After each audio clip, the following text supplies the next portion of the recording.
रुख अगली खबर का। दिल्ली में रामजस कॉलेज में देशद्रोह पर जंगल जारी है। तनाव के बीच एबीवीपी के छात्रों ने तिरंगा यात्रा निकाली। ये यात्रा लेफ्ट के संगठन आइसा के खिलाफ है। 22 फरवरी को दिल्ली के रामजस कॉलेज में जबरदस्त मारपीट हुई थी, जिसमें छात्रों समेत कॉलेज के प्रोफेसर भी घायल हुए थे। आइसा ने इसके लिए एबीवीपी को जिम्मेदार ठहराया था।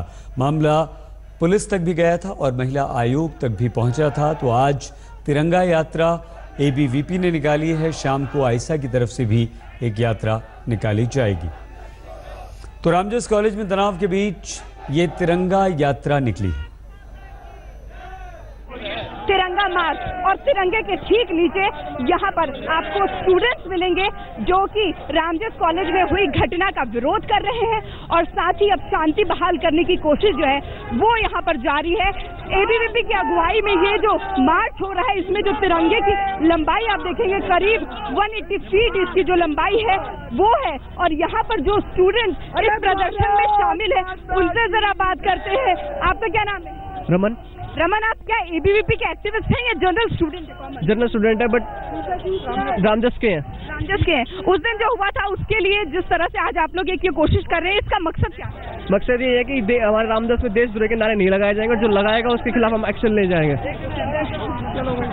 यहाँ पर आप देखेंगे कि किस तरह से यहाँ पर आप तिरंगे की जो पूरी लंबाई है वो आप देख सकते हैं। तमाम स्टूडेंट्स यहाँ पर भारत माता के जय के नारे लगा रहे हैं। कुछ और कॉमन स्टूडेंट से बात करते हैं। ये कहा गया है कि इसमें कॉमन स्टूडेंट्स हैं, तो आप बताइए, आप एक एक्टिविस्ट के तौर पर यहाँ पर हैं या common student? Common student.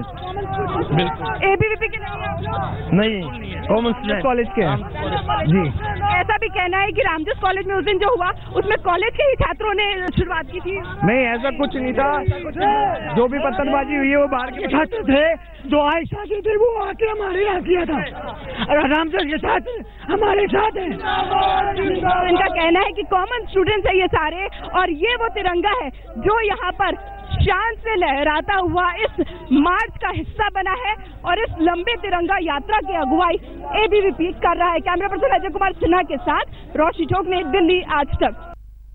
Campus में दंगल पर सोशल मीडिया में भी जंग छिड़ी हुई है। एबीवीपी के खिलाफ कैंपेन चलाने वाली शहीद की बेटी ने आरोप लगाया है कि उसे रेप की धमकी दी जा रही है। शहीद की बेटी की हुंकार का जवाब एबीवीपी की एक छात्रा ने भी उसी के अंदाज में दिया है। एक सिंपल सा दिन था, मैं अपने कॉलेज से वापस आई और मुझे पता चला कि मेरी खुद की सहेलियों को फिजिकली असॉल्ट किया गया है रामजस के प्रोटेस्ट पर। फिजिकली मेरे और भी कुछ friends and my other students from the university, people that I know, were physically assaulted and women were given rape threats. And it was about time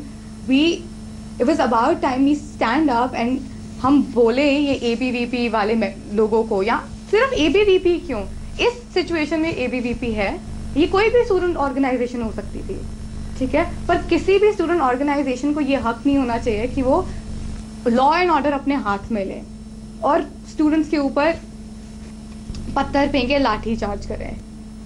so this is why we started this campaign, ताकि हम solidarity में बता पाए as students of this whole country that we will not take this nonsense, we will not take your violence. जी, मुझे धमकियां बहुत मिली हैं, ठीक है, पर हाँ मैं कहती हूँ मुझे डर नहीं लगता, मुझे सच में नहीं लगता डर। अगर मैं सही चीज के लिए खड़ी होंगी मुझे नहीं लगेगा। जस्ट बिकॉज आप एक ऐसी स्टूडेंट ऑर्गेनाइजेशन हो जो पावर में है, does not mean you can threaten me और you can tell me that I should be scared. I don't want to be scared of you. Student organisation का काम क्या होता है? To serve the students. उनके ऊपर राज करना नहीं होता, उन्हें डराना नहीं होता। I will tell you my part of story. When I was standing there, several people calling ABVP Murdabad, ABVP Murdabad, Bharat की कश्मीर की आज़ादी, बस्तर की आज़ादी, they were calling these anti-India slogans and we were continuously telling them to stop it, stop it, stop it. When I in protest, I told them to stop it. They started hitting our girl volunteers. I was there. उसके बाद one of their volunteers held my hand, the other one started tearing my kurta apart. I didn't get a major injury, but उन्होंने मेरा कुर्ता हाथ के ऊपर से फाड़ा. They started tearing my kurta apart from my shoulder to my hand. In protest, I told them to step back, step back, step back. They did not. There were many people who then came up from their side, For once I got afraid, but yeah, I fought back from them. Uske baad they started pushing me. I told them to step back and they started pushing me. One of them held my hand, then they started pushing off my chest. They kept hitting me. I was telling them to leave me, leave me. When the police intervened, then they stepped back, then I got back, and this is what happened with me. See, the problem is Gurmeher is, I do not know what card she is playing. Her father was died in a war. ठीक है, it was against Pakistan. It is a part of war. As an NCC cadet, what I know is when somebody is trying to attack you, or his father died in protecting the nation. I believe what ABVP was doing was protecting the nation. They stood up for all those anti-national elements. Delhi university campus के देशद्रोह दंगल में सियासी तड़का लगते ही विवादित बयानों की झड़ी लग गई है। मैसूर के बीजेपी के सांसद ने शहीद की बेटी के पुराने वीडियो को लेकर उसकी तुलना दाऊद इब्राहिम से कर दी है आतंकवादी से। शहीद की बेटी गुरमेहर ने वीडियो में कहा था कि पिता को पाकिस्तान ने नहीं, युद्ध ने मारा है।